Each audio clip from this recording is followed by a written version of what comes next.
جب سورج محرم کی پہلی تاریخ پر طلوع ہوتا ہے تو وہ صرف کیلنڈر پر ورق نہیں بدلتا، بلکہ وہ ہمیں یاد دلاتا ہے کہ وقت ایک امانت ہے اور ہر نیا سال ایک نئی مہلت ہے۔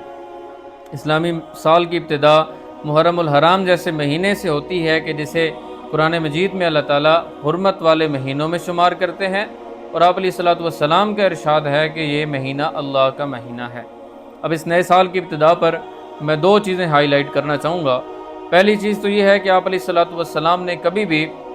نئے سال کو دنیاوی جوش و خروش سے نہیں منایا، بلکہ ہمیشہ وقت کو غنیمت سمجھ کر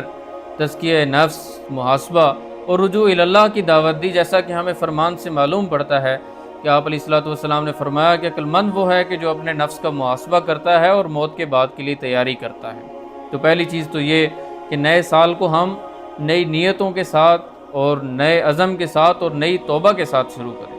اور دوسرا اور بڑا اہم سبق وہ یہ ہے کہ اس سال کی ابتدا ہمیں صرف کربلا میں دی جانے والی ایک عظیم قربانی کی یاد نہیں دلاتا، بلکہ تقوی اور صبر اور حق پر قائم رہنا اور ظلم کے خلاف ڈٹ جانے کا بھی پیغام دیتا ہے۔ تو یہ نیا سال ایک نئی تاریخ نہیں، بلکہ یہ ایک روحانی دروازہ ہے کہ جس سے گزر کر اللہ کے قریب ہوا جا سکتا ہے۔